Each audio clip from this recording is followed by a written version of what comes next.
దళిత క్రిస్టియన్లకు సంబంధించి ఆనంద్ బాబు అనేటువంటి పాస్టర్ విషయంలో వచ్చిన తీర్పు ఇవాళ అందరినీ కూడా ప్రశ్నార్థకంగా మిగులుస్తా ఉన్నది. దళితులు అంటే ఎస్సీగా ఉన్నటువంటి హిందువులు మతం మారితే ఖచ్చితంగా బీసీసీకి మారాల్సిందేనా? 75 సంవత్సరాలుగా భారతదేశంలో ఒక సుదీర్ఘ కాలం ఒక జాతి మీద జరిగినటువంటి దాడి అనుకోవచ్చు, వివక్షత అనుకోవచ్చు, హక్కుల నిరాకరణ అనుకోవచ్చు. భారతదేశంలో మొట్టమొదటి రాజ్యాంగ ఉల్లంఘన ఇదే. క్రైస్తవ్యం అనేది మార్గం అని ఇవాళ పాలకులను గాని, సమాజాన్ని గాని, సంఘాన్ని గాని ఒప్పించలేక మెప్పించలేక విఫలమైతా ఉన్నారా అంటే ఏమంటారు? ఒక కేంద్ర మంత్రిగా ఉండి ఢిల్లీ జంతర్ మంతర్లో మేము ధర్నా పెడితే దళిత క్రైస్తవుల ధర్నాకు వచ్చినటువంటి ఏకైక కేంద్ర మంత్రి. చర్చిలలో కేవలము యేసుక్రీస్తుకు సంబంధించిన బోధనలు మాత్రమే చేస్తా ఉన్నారు. వారిని ప్రశ్నించే తత్వం దిశగా బోధనలు చేస్తలేరు. రాజకీయాల దిశగా వాళ్ళని మేల్కొల్పుతలేరు అనేది ఒక ప్రధానమైనటువంటి విమర్శ ఉన్నది. వారందరికీ మీరు ఏం చెప్తారు సార్? 119 మంది ఎమ్మెల్యేలు ఉంటే ఒక క్రిస్టియన్ ఉన్నాడా? లేడు. 17 మంది ఎంపీలు ఉంటే ఒక క్రైస్తవుడు లేడు. 8 రాజ్యసభలు ఉంటే. సో గద్దపాటి విజయరాజు కేవలం రాజకీయం కోసమే ఏఐసీఎఫ్ ని గత 30 సంవత్సరాలుగా వాడుకుంటా ఉన్నాడు. ఆయన నిజాయితీగా పనిచేస్తే ఇప్పటి వరకు దళితులకు ఎస్సీ హోదా వచ్చేది కదా. పోలీసులు ఈడ్చుకుంటూ వెళ్ళి లాఠీ చార్జ్ చేసి కొట్టి అరెస్ట్ చేశారు నన్ను. దళిత క్రైస్తవుల కొరకు ఈయన దేహం దెబ్బలు తిన్నది పోలీసులతో. ఇంకప్పుడు ఆయన సోఫాలో కూర్చొని నా చెయ్యి ఇట్లా పట్టుకొని పక్కన కూర్చోబెట్టేసుకున్నాడు. లాగిట్లా కూర్చోబెట్టుకొని ఆయన అన్న మాట చెప్తాను మీకు. రాజు, నీకేం కావాలో చెప్పు, నీ కొరకు నేను ఏదైనా చేస్తా అన్నాడు ఆయన. కొన్ని సమయంలో నేను పడుకోవడానికి వెళ్ళినప్పుడు ఈ ఆలోచనలతో కొన్నిసార్లు గళ్ళల్లో వాటర్ వచ్చేస్తాయి, ఆ దిండు మీద నీళ్లు పడుతుంటాయి.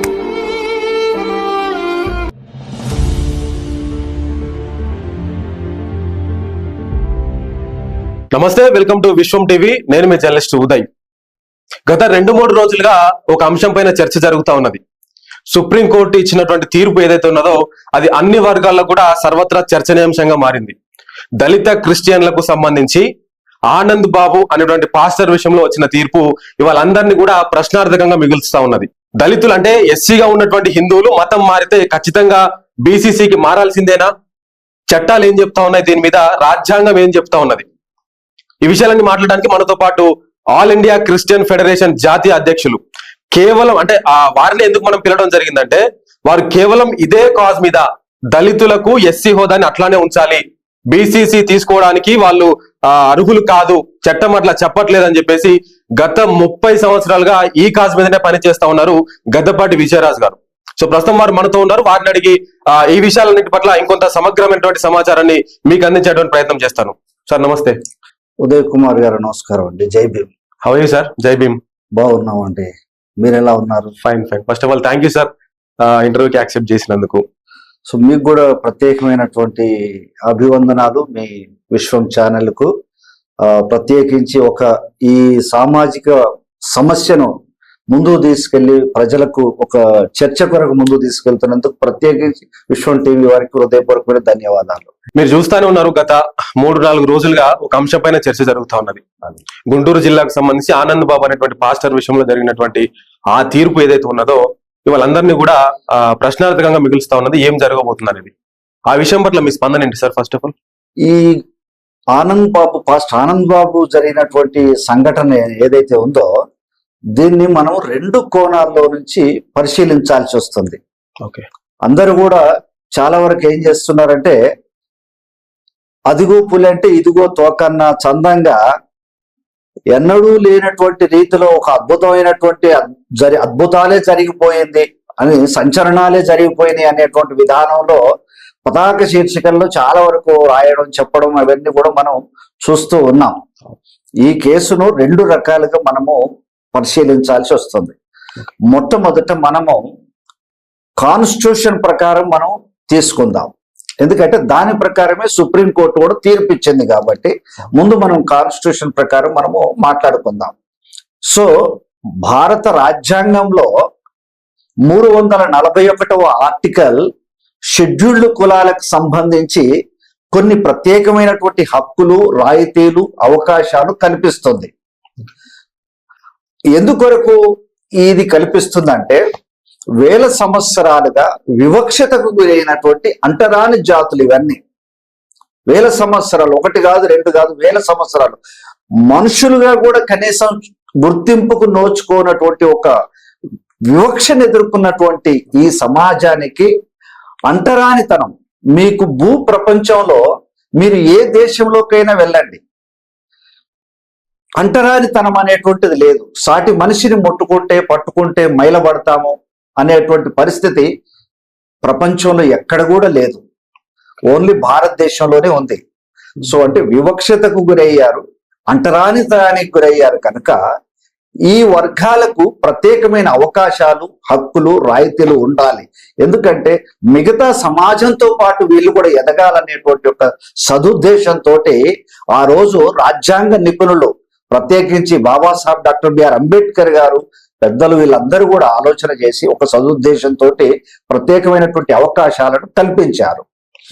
ఇది కల్పించేటప్పుడు రాజ్యాంగ రచనా కమిటీ అయినా సరే, కాన్స్టిట్యూషనల్ అసెంబ్లీ డిబేట్లు అయినా, ఇవన్నీ కూడా మనం పరిశీలన చేస్తే తెలిసేది ఏంటంటే, షెడ్యూల్డ్ కులాల వారికి ఈ ప్రత్యేకమైన హక్కులు, రాయితీలు, అవకాశాలు కల్పించేటప్పుడు మతం గాని, ప్రాంతం గాని, లింగ భేదం గాని, అంటే ఆడమగ తేడా గాని చూపకుండా సమానమైనటువంటి హక్కులు, సమానమైన అవకాశాలు కల్పించాలి అనేటువంటిది భారత రాజ్యాంగం 341వ ఆర్టికల్ తెలియజేస్తుంది.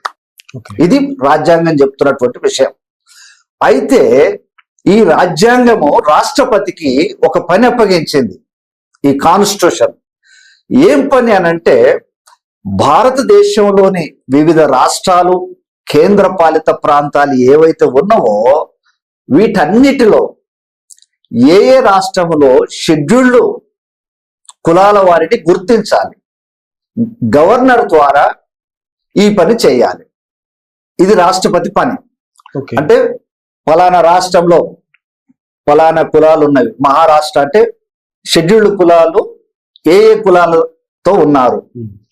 కర్ణాటకలో ఇప్పుడు మాలా మాదిగలు ఆంధ్ర తెలంగాణలో ఉంటారు, మళ్ళీ కర్ణాటక పోతే కనపడదు. బీహార్కి వెళ్తే ఈ కులం ఈ పేరుతో ఉండదు, అక్కడ వేరే పేర్లతో ఉంటారు.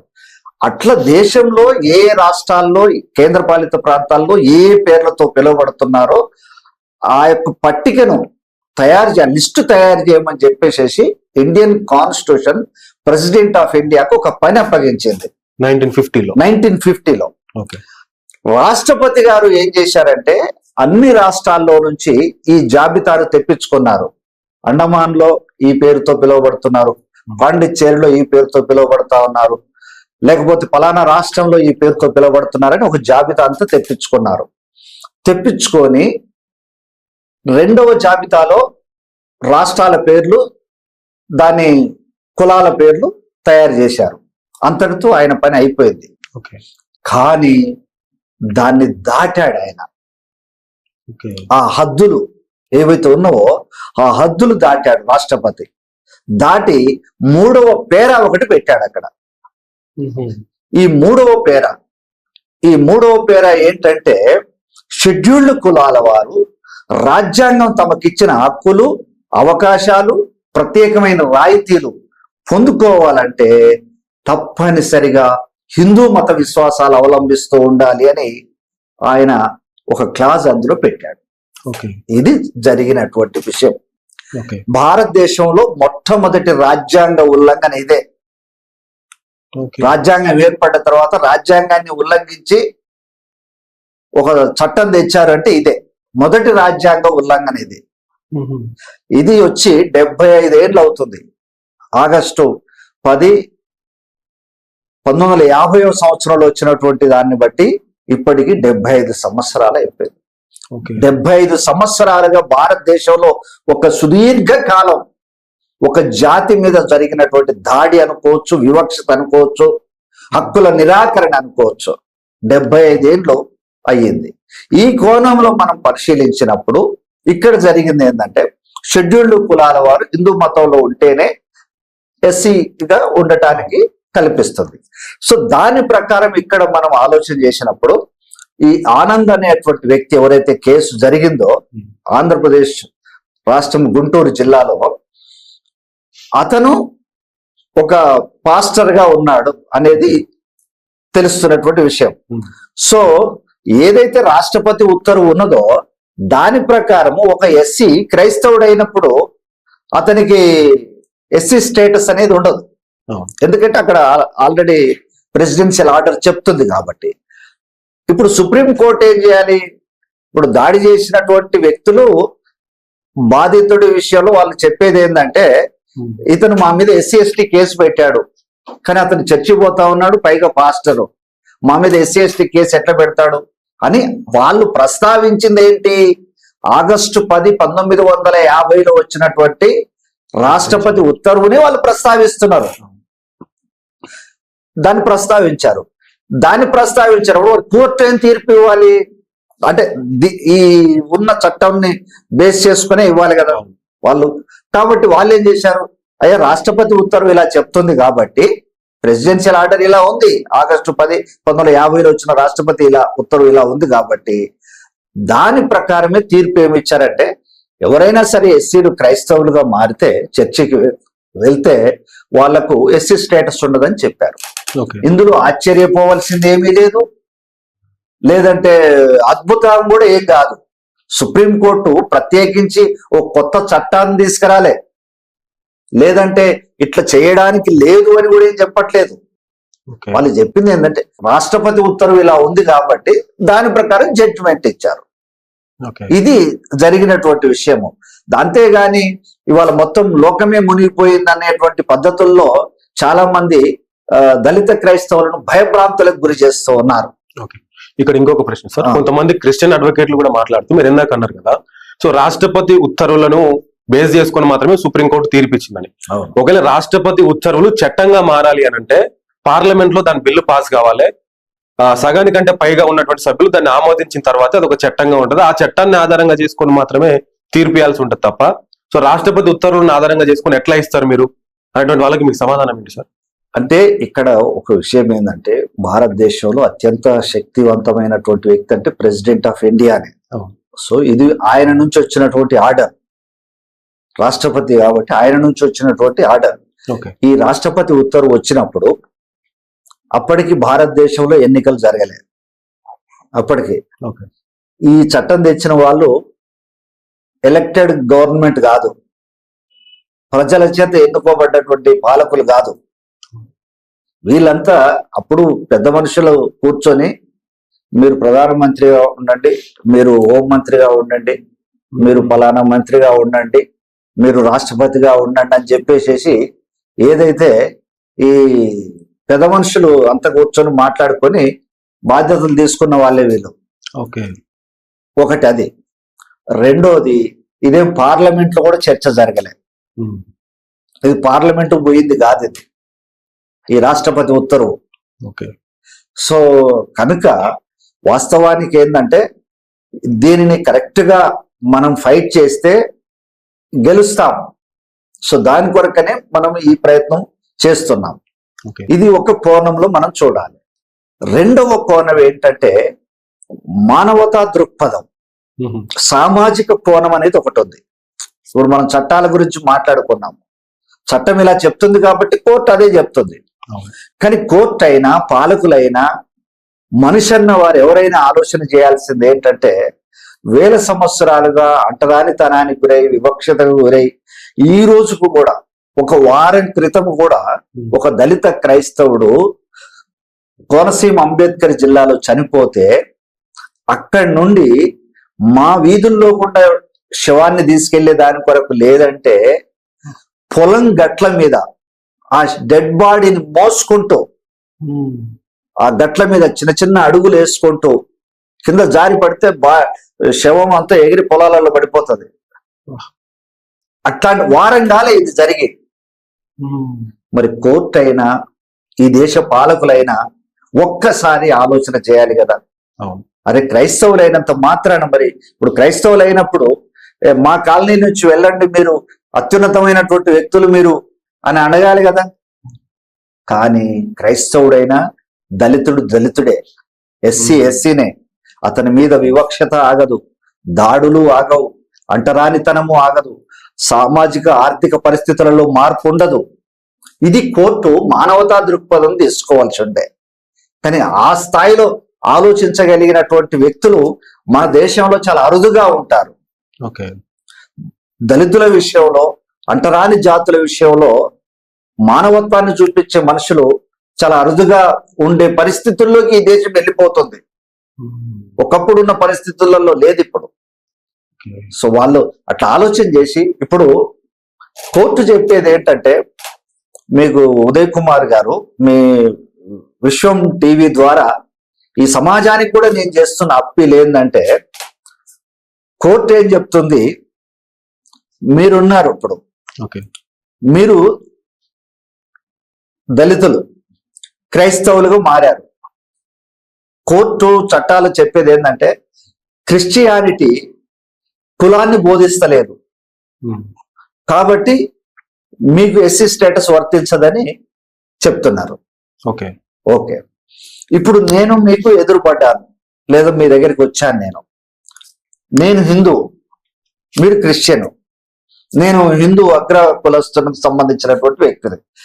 నేను వచ్చి ఇప్పుడు మిమ్మల్ని తిడుతున్నాను. తిట్టేటప్పుడు ఒక 10 పదాలు తిడితే అందులో ఒక్క పదమైన మీ కులం గురించి ప్రస్తావిస్తా కదా, అవునా కదా? దూషించేటప్పుడు, ఆ భాష వాడేటప్పుడు, ఆ దుర్భాషలు ఆడేటప్పుడు ఖచ్చితంగా కుల ప్రస్తావన వస్తుంది. ఎన్ని ఘటనలు చూస్తలేం సార్ ఇప్పుడు మనం చూస్తున్నాం. ఆయన పేరు మత్తయి ఉండొచ్చు, జేమ్స్ ఉండొచ్చు, జాన్ ఉండొచ్చు, మేరీ ఉండొచ్చు, ఏదైనా ఉండొచ్చు, కానీ తిట్టేటప్పుడు కులమైతే వస్తుంది కదా.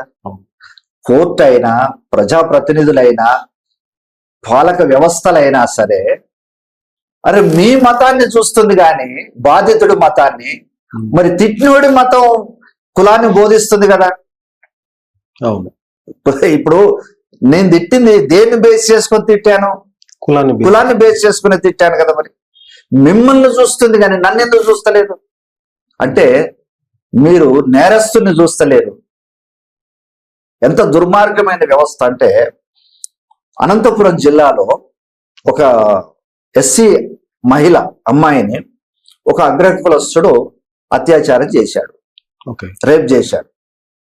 చేస్తే కుటుంబ సభ్యులు, ఆ అమ్మాయి వాళ్ళు పోలీస్ స్టేషన్కి వెళ్ళి ఎస్సీ ఎస్టీ కేసు పెట్టారు. ఇప్పుడు నేరస్తుడు ఏం చేస్తున్నాడు తెలిసిన, ఈ అమ్మాయి మీద కేసు పెడుతున్నాడు తిరిగి. ఏమని?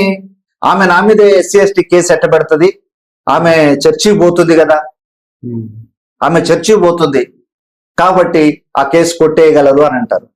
అంటే ఇప్పుడు తహసీల్దార్ వ్యవస్థ, రెవెన్యూ సిబ్బంది, వీళ్ళందరూ కూడా ఇప్పుడు రేపు జరిగిన విషయాన్ని మరుగున పడిపోతుంది. ఇక్కడ మీడియాలో కానీ అన్నిట్లో కానీ పతాక శీర్షికల్లో వచ్చేది ఏంటంటే, ఆ అమ్మాయి చర్చి పోతుందా లేదా, దీని మీద ముందు ఎంక్వైరీ జరగాలి. ఇంత దుర్మార్గమైన వ్యవస్థ ఈ ప్రపంచంలో ఇంకెక్కడైనా ఉందా? ఇక్కడ తప్ప. ఇక్కడ నాది ఇంకొక ప్రశ్న సార్. ఇప్పుడు మనకు గ్రామాల స్థాయిలో కానీ, ముఖ్యంగా మండలాల స్థాయిలో కానీ, ఒక వ్యక్తి పోయి క్యాస్ట్ సర్టిఫికేట్ తీసుకుని, ఇప్పుడు ఒక ఎస్సీ వ్యక్తి చర్చికి పోతున్నాడు అనుకుందాం.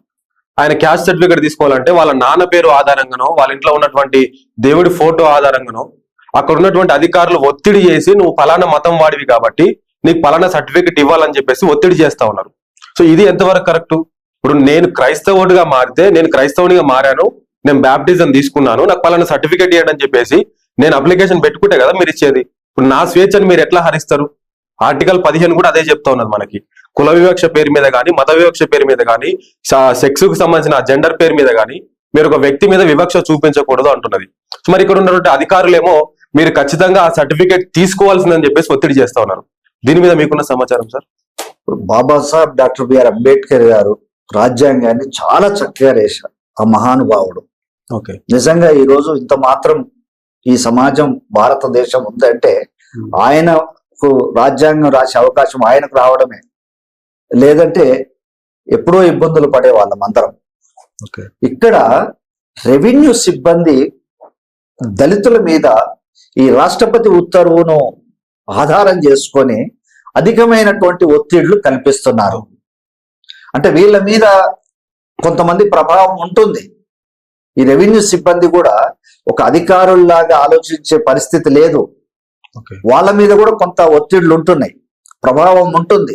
సో వీళ్ళని కష్టపెట్టాలి ఎట్లనైనా అనేటువంటి దాని మీద ఎలా ఉందంటే, ఒక ఇంటి ముందు వెళ్ళేటప్పుడు వీళ్ళు ఇంటికి ఏమైనా సిలువ గుర్తు పెట్టుకున్నారా, ఇంట్లో ఏమైనా క్యాలెండర్స్ పెట్టుకున్నారా, ఆఖరికి ఎంతవరకు వచ్చిందంటే వీళ్ళ పూర్వీకులు ఎవరైనా చనిపోతే సమాధి ఎలా చేశారు, ఆ సమాధి మీద ఏమైనా సిలువ గుర్తు పెట్టారా అంటే అంత దూరం వెళ్ళిపోతున్నారు. సమాధుల స్థలాలకు వెళ్ళి ఫోటోలు తీసుకుంటున్నారు.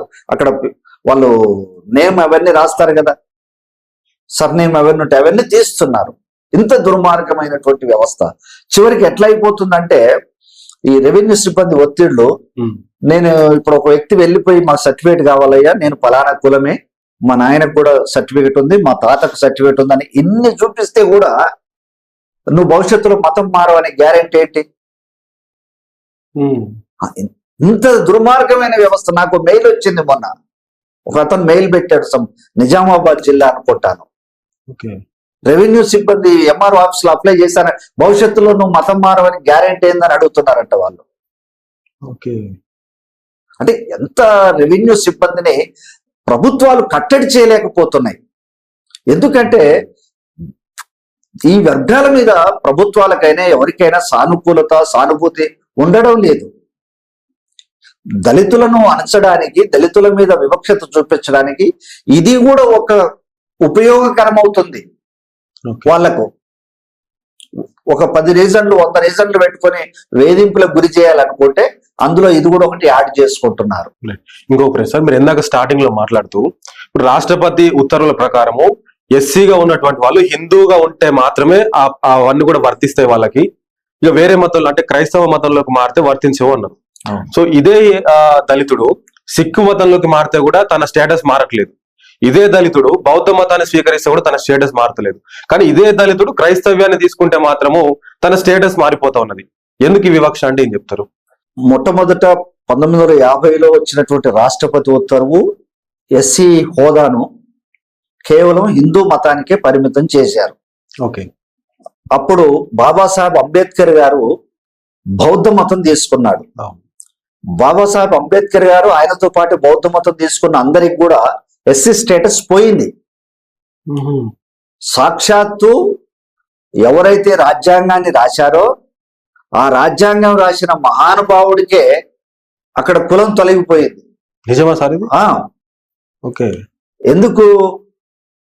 కేవలం ఎస్సీ స్టేటస్ హిందూ మతానికే పరిమితం చేశారు కాబట్టి అంబేద్కర్ గారికి బౌద్ధ మతం తీసుకోవడం వలన ఆయన ఎస్సీ స్టేటస్ కోల్పోయాడు. ఆయన మాట్లాడిన నాగ్పూర్ స్పీచ్ లో ఉంటుంది, బౌద్ధ మతం తీసుకునేప్పుడు నాగ్పూర్ లో ఒక స్పీచ్ ఇచ్చాడు. బాబాసాహెబ్ అంబేద్కర్ నాగ్పూర్ స్పీచ్ బుక్ చదివితే అందులో తెలిసిపోతుంది ఆయన ఏం మాట్లాడారు అనేటువంటి దాని మీద. సో అంటే ఒక రాజ్యాంగ నిర్మాతకే అన్యాయం చేశారండి ఈ వ్యవస్థ, రాజ్యాంగ నిర్మాతకే అన్యాయం చేశారు. అయితే 1950లో వచ్చినటువంటి ఈ ఉత్తర్వుని ఏం చేశారంటే 1956వ సంవత్సరంలో సవరించారు. ఈ రాష్ట్రపతి ఉత్తర్వును సవరించి సిక్కు మతంలో ఉన్నటువంటి ఎస్సీలకు కూడా ఎస్సీ స్టేటస్ కల్పిస్తూ 1956లో సవరించారు. తరువాత 1990వ సంవత్సరంలో మరలా రెండోసారి సవరించారు. ఈ సవరించినప్పుడు కూడా ఇదేం పార్లమెంటు పోయి చర్చ జరిగింది కాదు, మామూలుగా పేపర్ వర్కే, ఇదంతా కూడా పేపర్ వర్కే. చేయాలనుకుంటే మనసుంటే మార్గం ఉంటుందండి. సో 1990లో వాళ్లకు సవరించి బౌద్ధ మతం తీసుకున్న ఎస్సీలకు కూడా ఎస్సీ హోదా కల్పించారు. ఇక మిగిలిపోయింది ఎవరయ్యా అంటే క్రైస్తవ మతం తీసుకున్న దళితులే. వీళ్ళకి మాత్రమే ఈ అన్యాయం జరిగింది. 2 సార్లు సవరించినటువంటి రాష్ట్రపతి ఉత్తర్వు, అసలు ఆ ఉత్తర్వే ఉండకూడదు. కాన్స్టిట్యూషన్ ప్రకారం ఆ ఉత్తర్వే తప్పు. భారత రాజ్యాంగము సమానత్వపు హక్కు ఇచ్చింది, మత స్వేచ్ఛ హక్కు ఇచ్చింది, అందరికీ ఈక్వల్ గా చూడాలని రాజ్యాంగం చెప్తుంది. ఎక్కడ కూడా కులాన్ని బట్టి, మతాన్ని బట్టి, ప్రాంతాన్ని బట్టి, లింగ భేదాన్ని బట్టి వివక్షత చూపించొద్దని రాజ్యాంగం చెప్తుంది. ఒకవైపు మా రాజ్యాంగం ప్రపంచంలో గొప్పదని మనం చెప్పుకుంటూ ఉన్నాం, కానీ సొంత దేశంలో సొంత ప్రజలనే, పౌరులనే ఇబ్బంది పెట్టేటువంటి చట్టాలు ఉన్నటువంటి తెలిసి దేశం ఇంకెక్కడా లేదు, ఓకే. ఇక్కడే ఉంది, ఇదే జరుగుతుంది. సో ఇప్పుడు మిగిలిపోయింది క్రైస్తవ మతం ఉన్నటువంటి దళితులే గనక వాళ్ళ కోసమని 1996 సంవత్సరం జూన్ 20న నల్లగొండ జిల్లాలో నేను నెకరేకల్ అనేటువంటి చిన్న పట్టణంలో ఈ దళిత క్రైస్తవ ఉద్యమాన్ని ప్రారంభించి గడిచిన 30 సంవత్సరాలుగా ఈ ఉద్యమం కోసం నేను పనిచేస్తున్నాం. ఆల్ ఇండియా క్రిస్టియన్ ఫెడరేషన్ పుట్టుకకి ఒక కారణం ఉంది. దళిత క్రైస్తవులకు మత స్వేచ్ఛ కోసమే all India Christian federation AICF అనేది పుట్టింది. 30 ఏళ్ళుగా ఒకే సిద్ధాంతం కోసం పనిచేశాం, ఒకే ఆశయం కోసం పనిచేశాం. అది కూడా ఒక ముగింపు దశలో ఉంది, తప్పనిసరిగా గెలుస్తాం. రైట్ సార్, అంటే మేము కూడా వింటా ఉన్నాము AICF అనేది 2 తెలుగు రాష్ట్రాల్లో కూడా దళిత క్రైస్తవులకు అండగా నిలబడతా ఉన్నది, వాళ్ళని చైతన్యం చేసే ప్రయత్నం చేస్తా ఉన్నది. సో 30 సంవత్సరాలుగా ఈ కాజ్ కోసం పోరాడుతా ఉన్నా కూడా ఇప్పటి వరకు కూడా ముందడుగు పడకపోవడానికి కారణాలు ఏంటి సార్? అంటే మీరు ఒక్కరనే కాదు, అసలు ఈ అంశం మీద అడుగు ముందుకు పడకపోవడానికి కారణం ఏంటి? మీరు అన్నట్టు చట్టసభల్లోకి వెళ్లాల్సిన పని లేదన్నారు, సవరిస్తే సరిపోతుందన్నారు, పేపర్ల మీద రాస్తే సరిపోతుందన్నారు. మరి దీనికి కూడా ఎందుకు ప్రభుత్వాలు కానీ రాజ్యం కానీ ఆలోచన చేస్తా ఉన్నది? ఇంకా అంటే ఏ సమస్యకైనా ఒక పరిష్కారం దొరకాలి అంటే ప్రస్తుతం ఉన్న పరిస్థితులలో ఒక రాజకీయపరమైనటువంటి పరిష్కారమే కావాలి. దేనికైనా కూడా ప్రస్తుతం ఉన్న పరిస్థితులలో ఒక తెలంగాణ ఉద్యమం జరిగింది అంటే, నిజం చెప్పాలంటే తెలంగాణ రావడం అంటే అంత ఆషామాషి కాదు. ప్రజల కోరిక మేరకు ప్రజల నుండి స్పందన వచ్చింది కాబట్టి ఒక రాష్ట్రం అనేది ఏర్పాటైంది.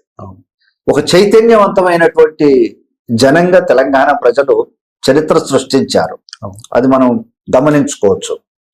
అయితే దళిత క్రైస్తవుల విషయానికి వచ్చేసరికి ఇక్కడ రాజకీయపరమైనటువంటి ద్రోహం కూడా ఉంటుంది. రాజకీయ పార్టీలు దళిత క్రైస్తవులను ఓటు బ్యాంకుకే వాడుకుంటున్నారు. న్యాయం అందరి ద్రాక్ష చందంగా మారిపోయింది, జస్ట్ ఓటర్లుగానే చూస్తూ ఉన్నారు. అది చూస్తే రాజకీయ ద్రోహం ఒకటి మనం గమనించుకోవచ్చు. రెండవది ఏంటంటే, మనము మతం అనేది ఒక మత్తు. మనం గమనిస్తే మతం కూడా ఒక మత్తు, అది ఏ మతమైనా కావచ్చు. అది తలకెక్కినటువంటి మనిషికి జ్ఞానం ఉండదు, విజ్ఞానం అసలు ఉండదు. దళిత క్రైస్తవులకు మీకు 99% మందికి సమస్య మీద సరైనటువంటి స్పందన ఉండదు, అవగాహన ఉండదు, జ్ఞానం ఉండదు, ఆలోచన ఉండదు. బాధితుడి నుంచి, ఇప్పుడు నాకు జబ్బు చేస్తే నేను మెడిసిన్ వాడాలి నాకు తగ్గాలంటే, బాధితుడికి తెలియాలి, బాధితుడి నుంచి మాట రావాలి. అరే నాకెందుకు ఇది వస్తలేదు, అరే నేను ఈ కులానికి సంబంధించిన వ్యక్తినా కాదా, నేను ఈ కులము, నువ్వు రెవెన్యూ డిపార్ట్మెంట్ దగ్గరికి MRO దగ్గరికి వెళ్ళినప్పుడు అతన్ని అడిగే ప్రశ్న, బాబు నాకు ఆ కులమా కాదా, నీ దగ్గరికి నేను వచ్చింది నా కులం సర్టిఫికేట్ కొరకు వచ్చిన, నేను మతం సర్టిఫికేట్ కొరకు రాలేదు, నేను కులం సర్టిఫికేట్ అడుగుతున్నాను, నాకు కులం సర్టిఫికేట్ ఇవ్వని ప్రశ్నించగలిగినటువంటి దళిత క్రైస్తవులు ఎంతమంది ఉన్నారు? పోరాడగలిగినటువంటి తత్వం ఎంతమందిలో ఉంటుంది? మతం ఏం చేస్తుందంటే, అయ్యింది ఏదో అయిపోయింది, దేవుడి చిత్తం లేదు, ఎంతే పోని. మతం మనిషిని ఆ విధంగా చైతన్యాన్ని అణచివేస్తుంది. సో కనుక AICF పోరాటం అనేది ఎట్లంటే చాలా భారంతో కూడినటువంటి పోరాటం చేస్తూ ఉన్నాం మేము. అంటే రెండు వైపులా, ఇటు పాలకులతో వ్యవస్థలతో పోరాడుతున్నాము, ఇటు జాతితో కూడా పోరాడాల్సినటువంటి పరిస్థితి వస్తుంది. అంటే వాళ్ళను కూడా చైతన్యం చేయాల్సినటువంటి పరిస్థితి వస్తుంది, వాళ్ళను కూడా అవగాహన కల్పించే పరిస్థితి వస్తుంది. ఇక్కడ మరొక ప్రశ్న సార్, ఇప్పుడు సిక్కు మతానికి వచ్చేసరికి సిక్కు వాళ్ళు ఏమంటున్నారంటే అది మాది మతం కాదు, అదొక మార్గం అంటున్నారు. బుద్ధిస్టులు ఏమంటున్నారంటే బుద్ధిజం అనేది ఒక మతం కాదు, అది వే ఆఫ్ లైఫ్, మా లైఫ్ లో ఒక పార్ట్ అదని చెప్పి వాళ్ళు చెప్తా ఉన్నారు. అట్లాగే క్రైస్తవ్యానికి సంబంధించి కూడా అసలు బైబిల్ ఏం చెప్తా ఉన్నారు సార్ క్రైస్తవ్యం గురించి? ఇప్పుడు క్రైస్తవ్యం అనేటువంటిది మార్గము. Okay. ఎందుకంటే యేసు ప్రభు వారు చెప్పిందే నేనే మార్గమును, నేనే సత్యమును, నేనే జీవమును అంటాడు ఆయన. ఇది మార్గం, మతం కాదు. క్రైస్తవ్యం అనేది అసలు యాక్చువల్ గా మతం కాదు, ఇది ఒక మార్గం, ఒక జీవన విధానం. ఇది ఓకే. జీసస్ క్రైస్ట్ బోధించినటువంటి విధానము, సిద్ధాంతము అది ఇంకెవరు కూడా ఈ భూమి మీద బోధించలేదు. దీనికి ఇంకొక యాడింగ్ క్వశ్చన్. మీరు అన్నారు మార్గం అని చెప్పేసి అన్నారు, కానీ ఈ క్రైస్తవ్యం అనేది మార్గం అని ఇవాళ పాలకులను గాని, సమాజాన్ని గాని, సంఘాన్ని గాని ఒప్పించలేక మెప్పించలేక విఫలమైతా ఉన్నారా అంటే ఏమంటారు? దీన్ని అర్థం చేయించడానికి టైం పడుతుంది. ఓకే. కాకపోతే వ్యవస్థలో ఇప్పుడు కొంత రాజకీయ వ్యవస్థలో అయినా మార్పులు వస్తున్నాయి. ప్రజలు కూడా ఆలోచించే పరిస్థితి వస్తుందని తెలుసుకుంటున్నారు. ఎందుకంటే ఇప్పుడు మీలాంటి సోషల్ మీడియా వేదికలు ఇవన్నీ కూడా వచ్చిన తర్వాత ప్రజలకు ప్రశ్నించే తత్వం కూడా కొంత తెలుస్తుంది, సమస్యలు ఏంటి అనేది అర్థం అవుతున్నవి. సో కాబట్టి తప్పకుండా దీన్ని రాజకీయ కోణంలో ఎదుర్కొంటూ న్యాయ పోరాటం కూడా చేయాలి సుప్రీంకోర్టులో అనే దాని మీద ఆల్ ఇండియా క్రిస్టియన్ ఫెడరేషన్ సుప్రీంకోర్టులో కూడా కేసు వేయడం జరిగింది. సుప్రీంకోర్టులో కేసు వేసి ఇప్పుడు మేము వర్క్ చేస్తూ ఉన్నాము. So writ petition civil number 579 of 2009 all India Christian federation సుప్రీంకోర్టులో వేసిన కేసు, దాని మీద ఇప్పుడు మనము పనిచేస్తున్నాం. అయితే ఇప్పుడున్నటువంటి పరిస్థితులలో మనకు మన ప్రస్తుత ప్రభుత్వం గౌరవనీయులు శ్రీ నరేంద్ర మోడీ గారు కూడా ఏం చేశారంటే సుప్రీంకోర్టు చీఫ్ జస్టిస్ గా పనిచేసినటువంటి కేజీ బాలకృష్ణన్ గారితో ఒక కమిటీ లాంటిది ఏర్పాటు చేశారు 2022 సంవత్సరంలో. సో ఆ కమిటీ ప్రస్తుతం ఈ సమస్యను అధ్యయనం చేస్తూ ఉంది.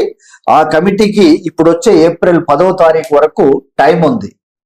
ఈ లోపు వాళ్ళొక రిపోర్టు కేంద్ర ప్రభుత్వానికి సబ్మిట్ చేస్తే దీనికి ఒక పరిష్కారం అనేటువంటి దొరుకుతుంది. కేజీ బాలకృష్ణన్ గారు కూడా ఒక మంచి రిపోర్ట్ ఇస్తారు, సామాజిక పరమైనటువంటిది అనేటువంటి విశ్వాసం ఉన్నది. కేంద్ర ప్రభుత్వం కూడా ఈ సమస్యను మతం కోణంలో కాకుండా ఒక సామాజిక కోణంలో చూస్తూ వీళ్లకు మతం మారినా కులం మారదు, వివక్షత మారదనేటువంటి సత్యాన్ని ఈ పాలకులు గ్రహించి కేంద్ర ప్రభుత్వం తప్పకుండా దళిత క్రైస్తవులకు న్యాయం చేస్తుందనేటువంటి ఒక ఆశాభావం అయితే మా లోపల ఉంది.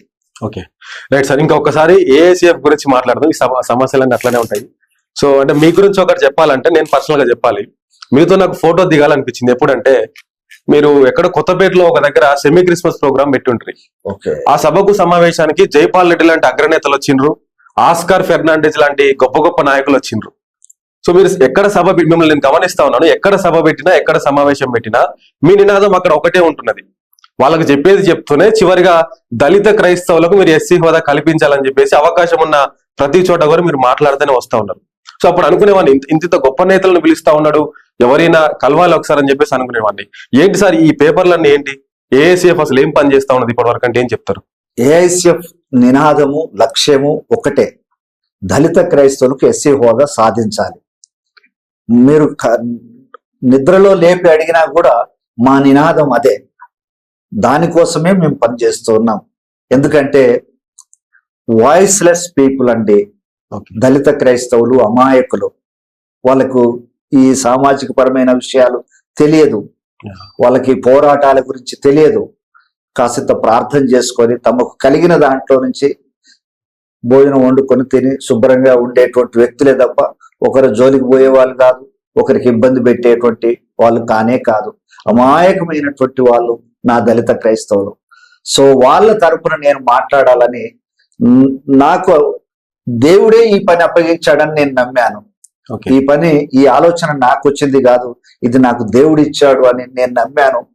దాని ప్రకారమే ముందు తీసుకెళ్తున్నాను. కనుకనే 30 ఏళ్ళు దీని మీద నిలబడగలిగాను, 30 ఏళ్ళు పనిచేశాను. సో ఇది ఫైనల్ స్టేజ్కి వచ్చింది, ఇది ఫైనల్ స్టేజ్లో ఉంది ఇప్పుడు ఇది.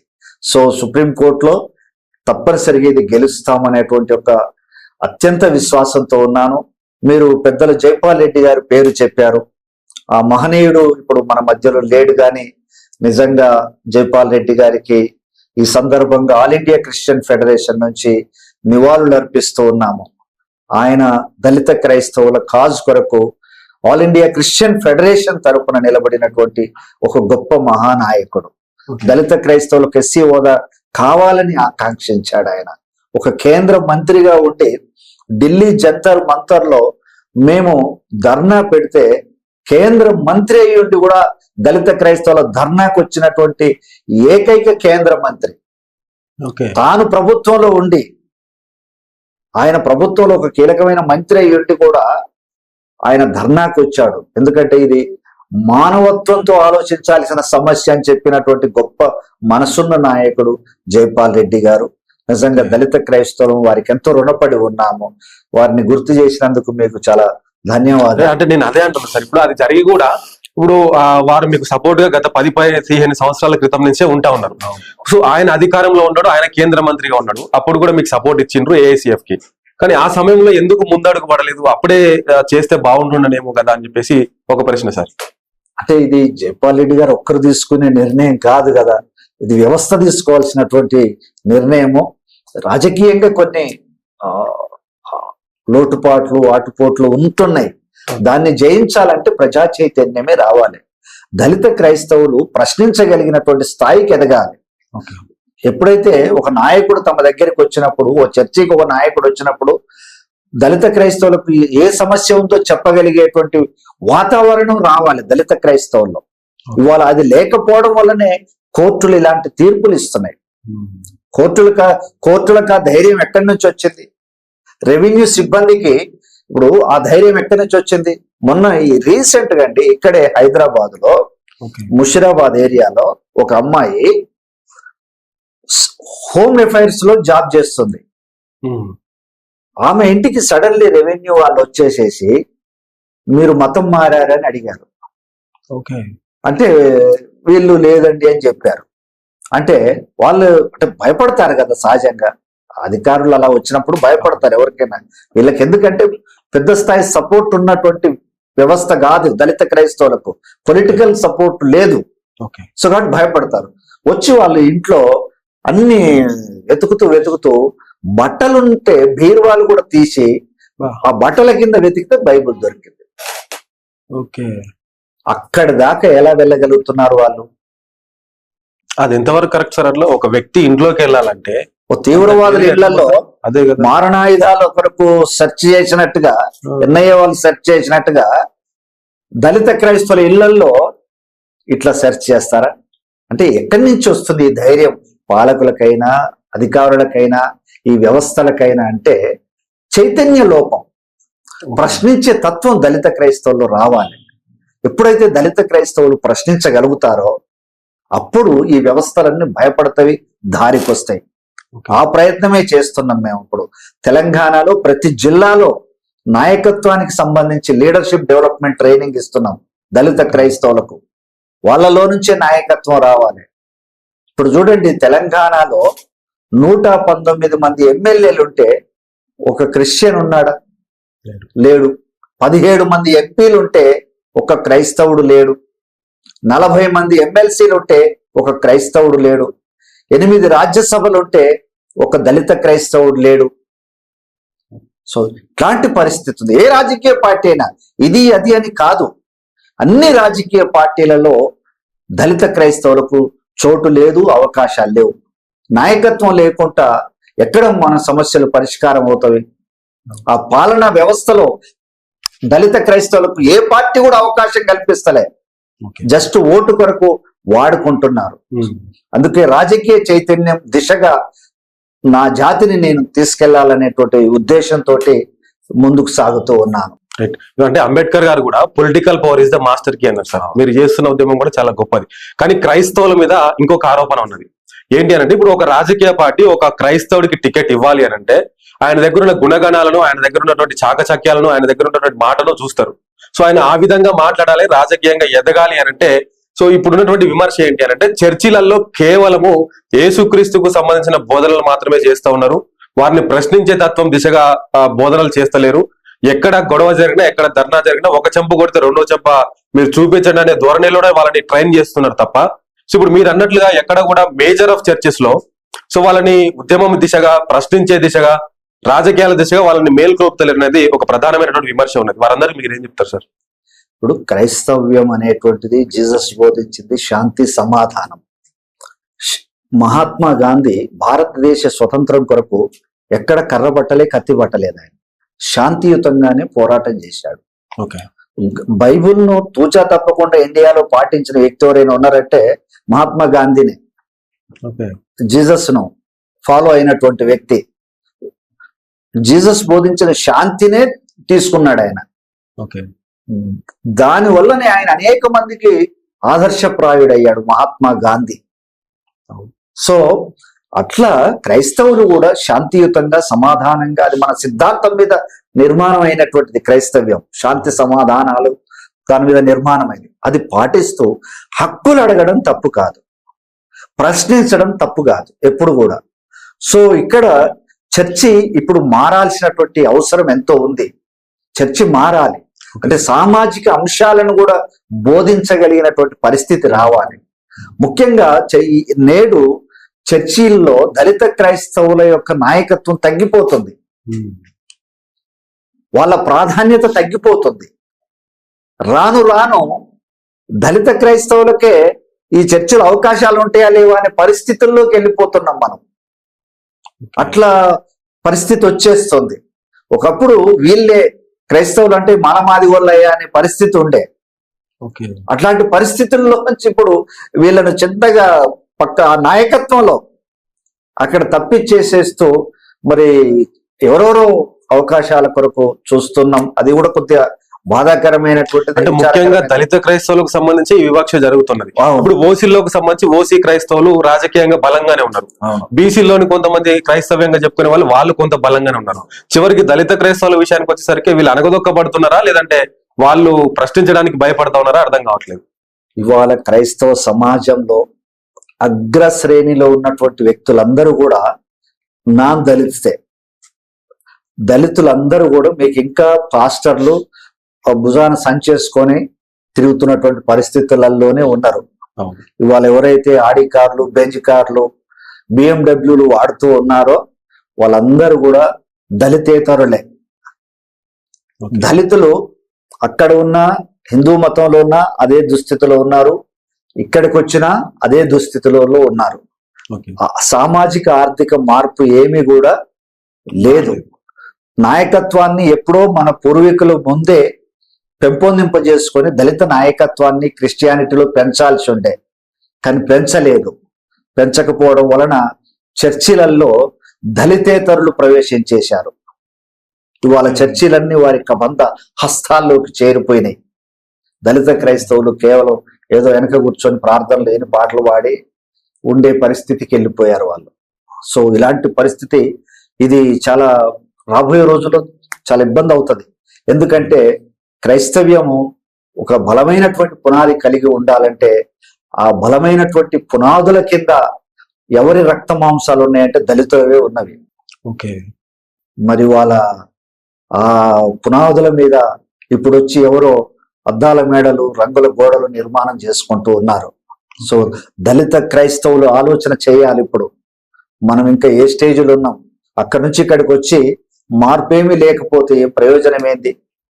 మారాల్సినటువంటి అవసరం ఉంది. ఒకటి ఆధ్యాత్మికమైనటువంటి విప్లవం రావాలి. ఆధ్యాత్మికమైన విప్లవం ద్వారా చర్చిలన్నీ కూడా దళిత క్రైస్తవులు తమ చేతుల్లోకి తీసుకోగలగాలి. ఎందుకంటే చర్చి మన చేతుల్లో ఉంటేనే వ్యవస్థ బాగుపడుతుంది. ఎందుకంటే దాని కొరకు ప్రాణం ఇవ్వగలిగినటువంటి వ్యక్తులమైన మనమే ఉంటాము.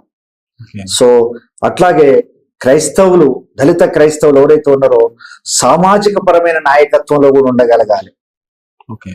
ఎందుకంటే ఈ జాతికి దిశ దశ చూపించగలిగే పరిస్థితి రావాలి.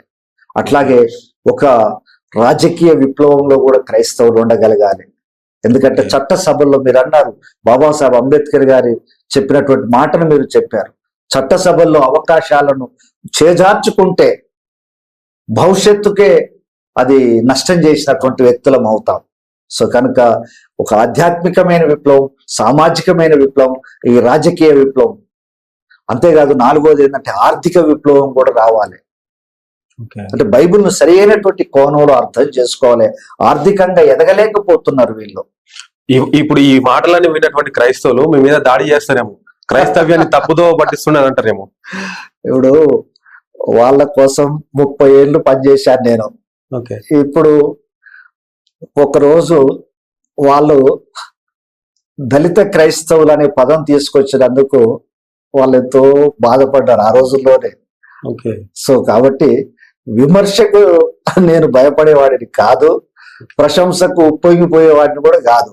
సో మా సత్యం మాట్లాడాలి. ఓకే. జీసస్ ను వాళ్ళు చెప్పారు, నీవు మొహమాటం లేని బోధకుడు అంటారు. మొహమాట పడి ఆయన ఎక్కడ మెసేజ్ ఇవ్వలే, సత్యాన్ని మాట్లాడాడు. సత్యాన్ని నేను కోరుకునేది ఏంటంటే దళిత క్రైస్తవ ఉద్యోగస్తులు, దళిత క్రైస్తవ విజ్ఞానవంతులు, ఇంటెలెక్చువల్స్ కొంచెం చర్చిని పద్ధతి ప్రకారం నడిపించేలాగా రావాలి. ఇది చర్చి మనది. దళిత క్రైస్తవులు గుర్తుపెట్టుకోవాల్సింది ఏంటంటే చర్చి మనది. యేసయ్య మన దేవుడు, మన కులదైవం, మన ఇంటి ఇలవేల్పు. దాన్ని మనం మిస్ చేసుకుంటుమా మనకు బతుకు లేదు, భవిష్యత్తు లేదు. దళితులు గుర్తుపెట్టుకోవాలి, ఈ దేశంలో జంతువుల కంటే హీనంగా బతుకుతున్న రోజుల్లోనే నీ గుడిసెకు వచ్చింది, నీ గూడానికి వచ్చింది, అంటరాని నీ చెంతకు వచ్చింది. జీససే, ఎవరు రాలే, యేసు ప్రభువే వచ్చాడు. దాన్ని నువ్వు మిస్ చేసుకుంటువా ఇక భవిష్యత్ తరాలను బాగు చేయడం ఎవరి వల్ల కూడా కాదు. రైట్ సార్, మరొకసారి ఏఐసిఎఫ్ దగ్గరకు వద్దాము. 30 సంవత్సరాలుగా మీరు చేస్తున్నారు ఉద్యమము. సో ఎన్నో ఇబ్బందులు ఉండొచ్చు, ఎన్నో ఒడిదొడుకులు ఉండొచ్చు, ఆర్థిక ఇబ్బందులు రావచ్చు కాక, సామాజిక కోణంలో ఇబ్బందులు రావచ్చు కాక, రాజకీయంగా కూడా ఇబ్బందులు రావచ్చు కాక. సో ఈ 30 సంవత్సరాల ఈ ఉద్యమంలో మిమ్మల్ని కలిసివేసిన లేదా మిమ్మల్ని బాగా బాధించినటువంటి ఒక 2-3 సంఘటనలు చెప్పండి సార్. ఒకటి అంటే కొన్ని సమయంలో నేను పడుకోవడానికి వెళ్ళినప్పుడు ఈ ఆలోచనలతో కొన్నిసార్లు కళ్ళల్లో వాటర్ వచ్చేస్తాయి, ఆ దిండు మీద నీళ్లు పడుతుంటాయి. అంటే నా జాతి ఎందుకు చైతన్యం అవ్వట్లే, కనీసం చదువుకున్న వాళ్ళకి కూడా ఎందుకు ఒక అవగాహన రావట్లే, సామాజిక స్పృహ దళిత క్రైస్తవులు ఎందుకు రావట్లేదనే ఒక బాధ. ఇప్పుడు ఒక పాస్టర్ అయితే ఇట్లా ప్రార్థన చేస్తానని నెత్తి మీద చేయి పెట్టి, ఓ ప్రభువా, శాపగ్రస్తమైన ఈ దళితుల కొరకు ఈ సహోదరుడు పనిచేస్తున్నాడు, ఇతన్ని మనసు మార్చండి అని ప్రార్థనలు చేసినటువంటి రోజులు ఉన్నాయి. అంటే ఇట్లాంటి పరిస్థితులు తలుచుకున్నప్పుడు చాలా బాధ అనిపిస్తుంది. ఎందుకంటే దళిత క్రైస్తవులకు ఏదైనా జరగాలి అంటే అది నేను ప్రాణంతో ఉన్నప్పుడే జరగాలి. ఎందుకంటే దీని కొరకు నిలబడ్డాను, కొట్లాడుతున్నాను, దీని కొరకే నా ఊపిరి ఉంది. ఇది జరగాలి, నేనున్నప్పుడే జరగాలి. నా తదనంతరం దీన్ని పట్టించుకునే వాళ్ళు ఎవరు ఉండరు. స్వార్థపర సమాజంలో స్వార్థపర శక్తులు ఉన్న ఈ సమాజంలో దళిత క్రైస్తవులకు తప్పనిసరిగా న్యాయం దొరకాలి. నా ప్రజలు స్వేచ్ఛగా చర్చికి వెళ్ళి కూర్చోగలగాలి. భయంతో వణుకుతూ భయపడుతూ ఎవరు చూస్తారో, ఎవరు ఫోటోలు తీస్తారో, ఎవరు వీడియోలు తీస్తారో, ఎవరు కంప్లైంట్ ఇస్తారో ఆ భయం ఉండకూడదు నా జాతికి, నా ప్రజలకు. వీళ్ళు నా బిడ్డలు. నేను ఎప్పుడు నమ్ముకున్నది ఏంటంటే, అరే ఒక తల్లికి తండ్రికి తమ బిడ్డల మీద ఎంత ప్రేమ ఉంటుందో, ఎంత మమకారం ఉంటుందో, దళిత క్రైస్తవులను కూడా నేను అంత ప్రేమించాను. నా కడుపులో పెట్టుకుని నేను అంతా చూసుకున్నాను ఈ జాతి సమస్యను. సో తప్పనిసరిగా ఇది నెరవేరబడాలి. నా జాతి స్వేచ్ఛగా ఉండాలి. వాళ్ళని ఎవ్వరు కూడా కష్టపెట్టే పరిస్థితి ఉండకూడదు. నెమ్మదిగా సుఖంగా శాంతిగా బిడ్డలు వెళ్ళిపోయి ప్రార్థన చేసుకోగలగాలి. ఎవరికి లేని బాధ వీళ్ళకి ఎందుకండి. ఒక బీసీ చర్చికి వెళ్తే ఆ సమస్య లేదు, అతను భయపడాల్సిన అవసరం లేదు, ఎవరికి తల వంచాల్సిన అవసరం లేదు, ఎవరు వచ్చి అతన్ని ప్రశ్నించాల్సిన అవసరం లేదు. అతను ఒక ఓసీ అలాగనే ఉన్నాడు కదా, ఒక ఎస్టీ అలాగనే ఉన్నాడు కదా. ఎస్సీలు మాత్రం ఎందుకండి ఇంత సమస్య? ఏం పాపం చేశారు, ఏం నేరం చేశారు? మీరు క్రైస్తవ కోణం చూస్తే ఈ దేశానికి మేలు చేసిందంటే క్రిస్టియానిటీ, దళితులకు మేలు చేసిందంటే క్రిస్టియానిటీ. క్రైస్తవ కోణం నుంచి మనం ఆలోచన చేస్తే కూడా క్రైస్తవ్యము ఒక మంచి మతం. మనం మాట్లాడుకోవాలనుకుంటే మతాలలో అన్నప్పుడు మానవత్వాన్ని ప్రతిబింబించేటువంటి మతం ఏదైనా ఉంది అంటే అది క్రైస్తవ్యమే. ఆ క్రైస్తవ్యం భారతదేశానికి ఇవాళ భారతదేశ నిర్మాణం చర్చి మీదనే నిర్మించబడ్డది. మీకు విద్యారంగం కావచ్చు, వైద్య రంగం కావచ్చు, ప్రతి రంగాన్ని ఇవాళ ఉన్న ప్రతి ఒక్కరు ఎక్కడ చదువుకున్నారండి? ఒక లిటిల్ ఫ్లవరో, ఒక సెయింట్ ఆన్సో, ఒక సెయింట్ జేసఫో ఏదో ఒక స్కూల్లోనే చదువుకున్నటువంటి వ్యక్తులు వీళ్ళే కదా అందరూ కూడా. మరి విద్యను అందించి, వైద్యాన్ని అందించి, వ్యవస్థలను మార్పు చేసినటువంటిది క్రిస్టియానిటీ. అది మేము వెళ్తే తప్పేముంది దానికి? అదేమి చెడు చెప్తలే కదా. ఇక్కడ ఇంకొక ప్రశ్న, అంటే ఇంత చర్చ ఎందుకు వచ్చిందనంటే, ఇప్పుడు ఆనంద్ బాబు పాస్టర్ లో వచ్చినటువంటి తీర్పు ఏదైతుందో దీంతోనే దళిత క్రైస్తవులందరూ కూడా ఆవేదన వ్యక్తం చేస్తున్నారు, ఆలోచనలు కూడా పడ్డరు వాళ్ళు. దీంతో ఏమైతుందంటే కొన్ని సంఘాలు, క్రైస్తవేతర సంఘాలు ఏవైతే ఉన్నాయో, ఈ దళితుల మీద దాడులు చేయడానికి కూడా వాళ్ళు వెనకాడట్లేదు. అది నిజమే కదా, సుప్రీంకోర్టు చెప్పింది, మీరు ఇప్పటి నుండి మీరు సర్టిఫికేట్ తీసుకోకపోతే అంతే సంగతులు అనేటువంటి బెదిరించే ధోరణిలో ఉన్నారు. రేపు సండే వస్తే వాళ్ళు చర్చికి పోవడానికి భయపడుతున్నారు. వాళ్ళు ఎక్కడ మమ్మల్ని ఫోటోలు తీసి, ఎక్కడ వీడియోలు తీసి, వీడు దళితుడే, వీడు బీసీసీ ఇవ్వాల్సిందని చెప్పేసి భయపడుతున్నారు. సో అట్లా భయపడే క్రైస్తవులందరికీ మీకు సమాధానం ఏంటి సార్? ఇప్పుడు నాకు ఈ ఆనంద్ గారి తీర్పు వచ్చిన తర్వాత సుప్రీంకోర్టు నుండి నాకు కొన్ని వందల కాల్స్ వచ్చినవి. చిన్నవాళ్ళేమి, పెద్దవాళ్ళేమి, రాజకీయాల్లో ఉన్న అత్యున్నతమైన దళితులు కూడా నాతో మాట్లాడుతూ ఉన్నారు. చిన్న వాళ్ళ నుంచి పెద్ద వాళ్ళ వరకు మాట్లాడుతూ ఉన్నారు. ఇది కొంచెం ఆవేదనతో కూడుకున్నటువంటిది, బాధతో కూడుకున్నటువంటి తీర్పే ఇది. సో ఒకటి ప్రియమైనటువంటి దళిత క్రైస్తవులు గమనించాల్సింది ఏంటంటే, ఆఖరి వరకు నేను మీతో ఉన్నాను, మీరేమి చింతించాల్సిన పని లేదు. తప్పనిసరిగా ఎస్సీ స్టేటస్ తీసుకొచ్చి మీకు ఇస్తాను. అది దేవుడు నాకు ఇచ్చినటువంటి బాధ్యత. అది ఎంత దూరమైనా వెళ్ళి, ఎంత కష్టమైనా సరే, ఎర్ర సముద్రము ఎదురైనా ఆరిన నేల మీద ఇజ్రాయేలును ఏ విధంగా నడిచారో దళిత క్రైస్తవులను ఆ విధమైనటువంటి స్వేచ్ఛా ప్రపంచంలోకి తీసుకెళ్లే వరకు ఆగే ప్రసక్తే లేదు. దళిత క్రైస్తవులు ధైర్యంగా ఉండండి. మీ బిడ్డగా, మీ సోదరుడిగా గద్దపాటి విజయరాజు మీకు ఎప్పుడూ అండగా ఉంటాడు. మీకోసమే నేనున్నాను. అదొకటి మీరు గుర్తించి నా కొరకు ప్రార్థించండి. Thank you. ఇంకొకటి సార్, మీ మీద నేను ఒక విమర్శ కూడా విన్నాను. ఒక సందర్భంలో ఎక్కడో మాట్లాడుతూ ఉంటే, వరంగల్ జిల్లాలో, అంటే వాళ్ళ పేర్లు చెప్పాను కానీ, అక్కడున్న కొంతమంది నేతలు మీ ప్రస్తావన తీసుకొచ్చిండ్రు. ఓకే. సో ఏఐసీఎఫ్ అంటే దళిత క్రైస్తవుల కోసం ఎవరెవరు పోరాడుతున్నారు అంటే, మీతో పాటు ఇంకొక 2-3 సంఘాల పేర్లు కూడా వచ్చినాయి అక్కడ. ఓకే. సో గద్దపాటి విజయరాజు కేవలం రాజకీయం కోసమే ఏఐసీఎఫ్ ని గత 30 సంవత్సరాలుగా వాడుకుంటా ఉన్నాడు. ఆయన నిజాయితీగా పనిచేస్తే ఇప్పటి వరకు దళితులకు ఎస్సీ హోదా వచ్చేది కదా. సో ఆయన అంతా కూడా తప్పుడు ప్రచారం చేస్తున్నాడు, తప్పుడు ఆర్గనైజేషన్ నడిపిస్తా ఉన్నాడు అంటున్నారు సార్. వాళ్ళకి మీ సమాధానం ఏంటి? ఇప్పుడు వాళ్ళు ఎవరైతే చెప్పారో దీన్ని రాజకీయాల కొరకు వాడుకున్నానంటే, గద్దపాటి విజయరాజు రాజకీయంగా సహవాసం చేసినటువంటి వ్యక్తి మామూలు వ్యక్తి కాదు. ఓకే. రాజకీయ ధురంధరుడు. జైపాల్ రెడ్డి గారికి ప్రియమైన శిష్యుడని అనట కంటే కూడా ఆయన బిడ్డల్లో ఒక బిడ్డను అనొచ్చు. ఆయన కేంద్ర మంత్రిగా ఉంటే 10 ఏళ్ళు నేను వాళ్ళ ఇంట్లోనే ఉన్నాను. అక్కడ అమ్మ గాని, జైపాల్ రెడ్డి గారు గాని, వాళ్ళ పిల్లలు ఆనంద్ అన్న, అరవింద్ అన్న అందరూ కూడా నన్ను తమ ఇంటి మనిషిగా చూశారు. జైపాల్ రెడ్డి గారు గద్దపాటి విజయరాజుకి ఏదైనా పదవి ఇప్పించాలి అనుకుంటే కష్టమయ్యేదా? ఎంత సులువైంది నేను వెళ్ళాలి అనుకుంటే. మరి దీన్ని రాజకీయంగా వాడుకోనప్పుడు నేను ఇప్పుడు ఏమైనా ఎమ్మెల్యేనయ్యానా, ఎంపీనయ్యానా? ఏం పదవులు? ఆ రోజు యూపీఏ ప్రభుత్వం ఉన్నప్పుడు నేను ఒక మంచి జైపాల్ రెడ్డి గారితోనే ఉన్నాను. మరి నేను ఏం పదవి పొందుకున్నాను? ఇప్పుడు మాకు ఉత్తమ్ కుమార్ రెడ్డి గారు ఉన్నారు, మా జిల్లా, మేము ఆయనతో సహవాసంలో ఉన్నాం. ఇప్పుడు ఢిల్లీ స్థాయికి వెళ్ళేసరికి మాకు కొప్పుల రాజు గారు ఉన్నారు ఢిల్లీ స్థాయిలో. ఆయన ఎంత పెద్ద నాయకులు తెలుసు.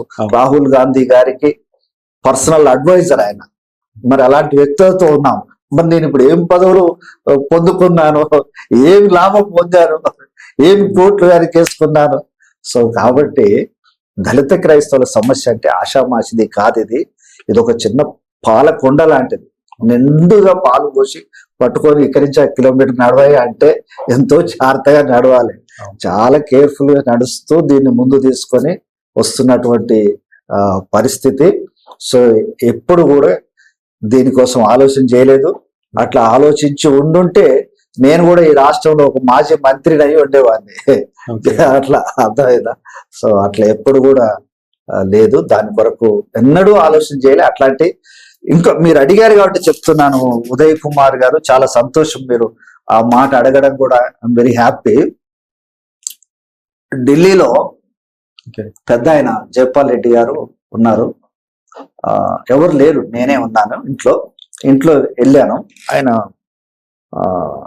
లోపల ఇంకొక హాల్ ఉంటది, జనరల్ విజిట్ కాకుండా ఇంట్లోనే ఫ్యామిలీ అంతా ఉంటాం కదా, హాల్ ఉంటుంది. అమ్మ కూడా ఉంది, వాళ్ళ మిస్సెస్. అయితే ఆయన బెడ్రూమ్ లోంచి వచ్చారు, చిన్నగా వచ్చారు. వస్తే నేను నిల్చొని ఉన్నా, పెద్ద ఆయన కదా, బాగుంటది కదా, నిల్చొని ఉన్నాను. రాజు కూర్చోని అన్నాడు. ఆయన ఏంటంటే సహజంగా వేరే ఎవరైనా ఉంటేనేమో రాజుగారు అంటాడు. మేమిద్దరమే కాకుండా మూడో మనిషి, ఇంకొక మనిషి, ఒక్క మనిషి ఉన్నాడు అన్నా కూడా రాజుగారని అంటాడు. ఎప్పుడు రాజు అన్నాడు. మేమిద్దరమే ఉంటే మాత్రం రాజు అంటాడు. రాజు కూర్చోని అన్నాడు. ఆయన నిల్చొని ఉంటే నేను కూర్చోవడం బాగుండదు కదా, పెద్ద ఆయన సెంట్రల్ మినిస్టర్, నేను కూర్చోవట్లేదు. అప్పుడు సెంట్రల్ మినిస్టర్ ఆయన కేంద్ర మంత్రి మన్మోహన్ సింగ్ గారి ప్రభుత్వంలో మామూలు విషయం కాదు. నన్ను కూర్చొని పదే పదే అడుగుతున్నాడు. అయినా నేను కూర్చోవట్లేదు, బాగుండదు కదా, ఆయన నిల్చొని ఉంటే మనం కూర్చుంటే మర్యాద అనిపించుకోదని. అంటే ఇంకప్పుడు ఆయన సోఫాలో కూర్చొని నా చెయ్యి ఇట్లా పట్టుకొని పక్కన కూర్చోబెట్టేసుకున్నాడు. లాగిట్లా కూర్చోబెట్టుకొని ఆయన అన్న మాట చెప్తాను మీకు. రాజు, నీకేం కావాలో చెప్పు, నీ కొరకు నేను ఏదైనా చేస్తా అన్నాడు ఆయన. ఆ మహానుభావుడు. ఆ కుటుంబం చల్లగా ఉండాలి ఎప్పుడు. ఓ బిడ్డలాగా నన్ను చూశాడు. నీకేం కావాలో చెప్పని అడిగాడు. ఏ పదవి? ఆయన నన్ను అడిగిన మాట, ఆ రోజు నేను అన్న మాట ఆయనకు, నేను ఆ రోజు ఓ పిచ్చి పిల్లోడి లెక్క కనిపించుంటాను, చిన్నోడిని కదా అప్పుడు. ఒక్కటే మాట అన్నా, నాకు ఏ పదవి వద్దు సార్, దళిత క్రైస్తవులకు ఎస్సీ హోదా వస్తే చాలు అని అన్నాను.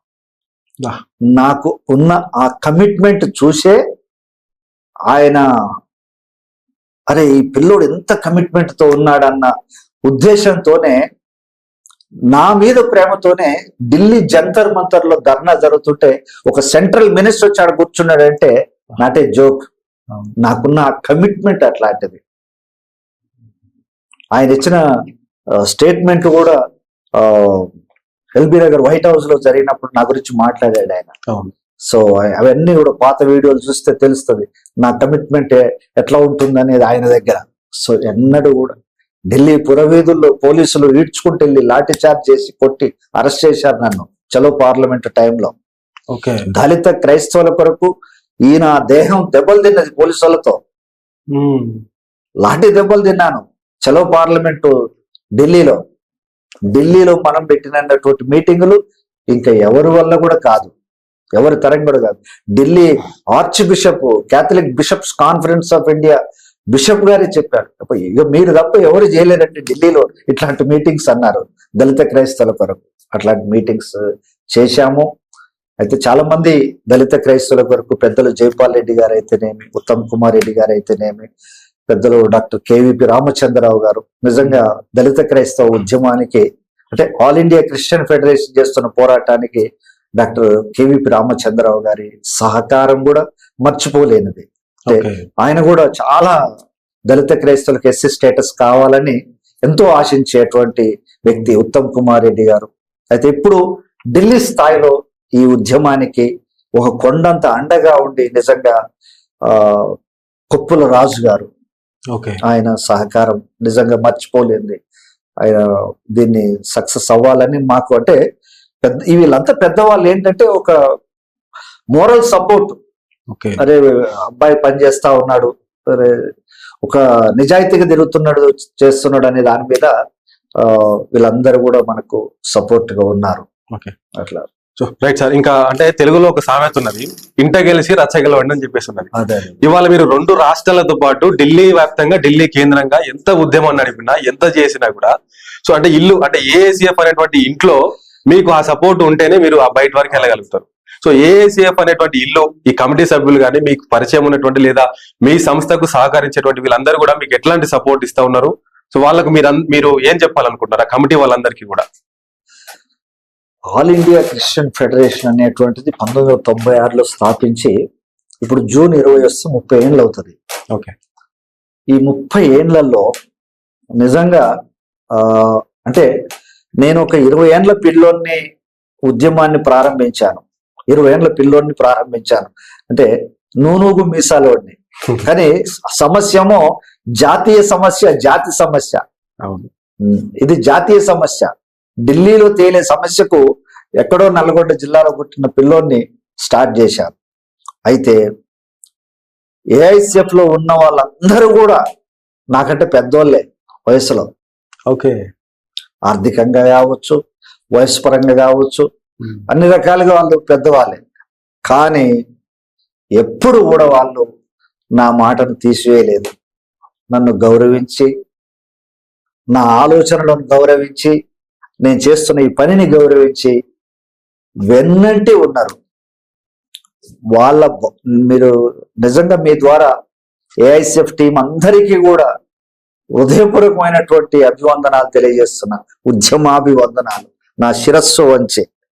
ఎందుకంటే ఈ రోజు కూడా అందరూ నాకంటే పెద్ద ఏజ్డ్ ఉన్న వాళ్ళే ఉన్నారు. ఏఐసిఎఫ్ లో మంచి మంచి పొజిషన్ లో ఉన్న వాళ్ళు ఉన్నారు. కానీ నేనేం చెప్పినా కూడా వాళ్ళు తూచా తప్పకుండా పాటిస్తారు. ఎందుకంటే ఈయన ఆలోచన జాతీయ స్థాయిలో ఉంటుంది, అంతర్జాతీయ స్థాయిలో ఆలోచిస్తాడు. కాబట్టి గౌరవిస్తూ అదే పద్ధతులలో నన్ను ముందుకు నడిపిస్తూ మరి దీనంతటికీ కూడా అన్ని రకాల సహకారం అందించింది మాత్రం ఏఐసిఎఫ్ టీం. ఎందుకంటే సుప్రీంకోర్టు లెవెల్లో పనిచేయాలన్నా, ఢిల్లీ స్థాయిలో పనిచేయాలన్నా, ఏ కార్యక్రమం చేయాలన్నా కూడా ప్రతిదీ కూడా ఆర్థికంతో కూడుకున్నటువంటిదే. సో ప్రతి విషయంలోనూ కూడా ఏఐసిఎఫ్ టీం సపోర్ట్ ఉన్నారు. ఇప్పుడున్న పరిస్థితులలో నేను అప్పీల్ చేస్తున్నాను దళిత క్రైస్తవ సమాజానికి ఏంటంటే, మీరు ముందుకొచ్చి పనిచేయాలి. ఇది ఒంటరిగా అయ్యే పని కాదు, ప్రయత్నం కాదు. ఇది వాళ్ళు కూడా ముందుకొచ్చి పనిచేస్తేనే సక్సెస్ అవుతుంది. దాని కొరకనే నేను ఏం చేశానంటే, ఢిల్లీలో అందరూ నన్ను ఏమంటారంటే, అరే దళిత క్రైస్తవులు మాట్లాడరు ఎందుకయ్యా అని అడుగుతూ ఉంటారు. అందుకని నేను ఏం చేశానంటే 1 million voices for Dalit Christians అని ఒక కార్యక్రమం తీసుకున్నాను. ఓకే. 10 లక్షల మందితోటి మాట్లాడించాలి. ఏం లేదు, పేరు చెప్పాలి, my name is Gaddapati Vijayaraju, some Nalgonda లేదంటే వేరే ఎక్కడో చెప్పేసేసి I start for Dalit Christian, అంతే. 1/2 నిమిషం. అట్లా మేము వీడియోలు కలెక్ట్ చేస్తున్నాం. వీటిని తీసుకెళ్లి ప్రెసిడెంట్ ఆఫ్ ఇండియాకు, ప్రైమ్ మినిస్టర్ ఆఫ్ ఇండియాకి ఇవ్వాలి అని 10 లక్షలు, ఒక్కరిద్దరు కాదు 10 లక్షల మందితో నేను మాట్లాడిస్తానని చెప్పుకున్నాను. నేను దళిత క్రైస్తవులు మాట్లాడాలి, మా హక్కులు కావాలి అనే దాని మీద మాట్లాడించాలని కార్యక్రమం తీసుకున్నాను. అది ప్రస్తుతానికి నడుస్తుంది. దళిత క్రైస్తవులు కూడా ముందుకు వస్తున్నారు దీని విషయంలో. అట్లా రైట్ సార్, మీరు అనుకున్నటువంటి లక్ష్యం ఏదైతే ఉన్నదో గత 30 సంవత్సరాలుగా మీరు దెబ్బలు తినడానికి, మీరు పోరాడిన దానికి, మీరు కష్టపడుతున్న దానికి, ముఖ్యంగా మీరు కన్నీరు కార్చిన దానికి త్వరలోనే ఫలితం రావాలని, ఈ దళిత క్రైస్తవులందరూ కూడా స్వేచ్ఛగా మీరు అన్నట్లు సంఘములో, చర్చిలో స్వేచ్ఛగా కూర్చోవాలని మనస్ఫూర్తిగా మేము కూడా కోరుకుంటూ, మా సహకారం కూడా ఎప్పుడు మీకు ఉంటుందని తెలియజేస్తూ ధన్యవాదాలు సార్. విశ్వం టీవీ వారికి ప్రత్యేకమైనటువంటి అభివందనాలు తెలియజేసుకుంటున్నాను. ఉదయ్ కుమార్ గారు ప్రత్యేకించి మీకు కూడా ధన్యవాదాలు. ఓకే, చూసినాం కదా, ఇది మరి గద్దపాటి విజయరాజు గారు మనతో చెప్తున్నటువంటి పరిస్థితి. సుప్రీంకోర్టు అంటే ఆ రోజు అప్పుడున్నటువంటి పరిస్థితులకు అనుగుణంగా రాష్ట్రపతి తన పరిధి దాటి ఆ రోజు ఆ నిర్ణయాన్ని తీసుకున్నది కాబట్టి ఇవాళ ఇంతమంది ఇబ్బంది పడాల్సినటువంటి పరిస్థితి ఏర్పడ్డది అని అంటూనే, ఇవాళ ఏఐసిఎఫ్ తరఫున గత 30 సంవత్సరాలుగా మేము కొట్లాడుతున్నటువంటి, మేము పోరాడుతూ ఉన్నటువంటి కాజ్ ఏదైతే ఉన్నదో మరికొద్ది రోజుల్లోనే దీనికి ఫుల్ స్టాప్ పడేటువంటి అవకాశం ఉన్నదని చెప్పేసి ఆశాభావం కూడా వ్యక్తం చేస్తూనే ఏఐసిఎఫ్ సంస్థలోనికి అందరినీ కూడా ఆహ్వానిస్తూ, క్రైస్తవులు ఉన్నటువంటి ప్రతి ఒక్కరు కూడా, ముఖ్యంగా దళిత క్రైస్తవులు ప్రశ్నించే తత్వాన్ని అలవర్చుకోండి, ప్రశ్నలు లేవనెత్తండి, సమాజంలో ఎదగండి, ఆర్థికంగా ఎదగండి అని చెప్పేసి వారికి కొన్ని సలహాలు, సూచనలు కూడా చెప్తా ఉన్నాడు. మరిన్ని విషయాలతో ఎప్పటికప్పుడు మీ ముందుకు వస్తూనే ఉంటాను. చూస్తూనే ఉండండి విశ్వం టీవీ.